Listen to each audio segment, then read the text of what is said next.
Hello mga kalamok, isa ba ka sa mga naglibog karon kung unsaon pagkuha ang pahalipay ni Mayor 2021? Kining video tudloan ta mo dinhi kung unsaon kini pagkuha. Ay kagilok sa ako ang dughan, kagilok ni abot sa ako ang bugan. Ang first natong buhaton mga kalamok, wadto ta sa Chrome. Sa Chrome, mag-add tag new tab. Then sa new tab, atong ibutang diare profile.savedabaw.com. Then imobusliton ni nga site. Then sa site, mag-login ta as a person.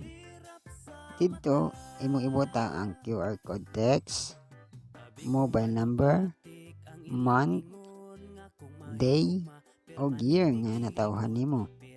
Then after that, mag-login.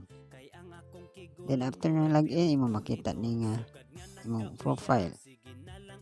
Then pag nana ka dito, ayaw og logout. Instead, mag-add ta og new tab.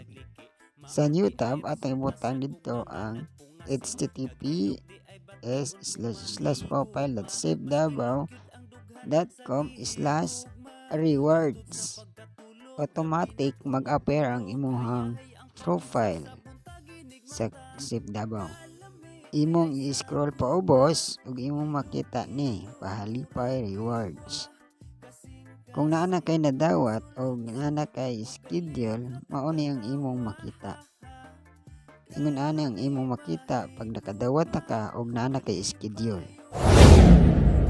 Mao kini ang suppliers o branches nga nagahatag og pahalipay Christmas package.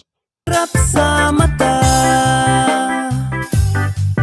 sa kalami sa gugma, mura na ko gigitik. Kasing-kasing manipa, dili na manipitik. Mukalitrag katawa, maalaan nagbuang. Sa kagilok sa gugma, daghan yun ang nitikang kang. Bata man o tigulang ang gugma, walay pili.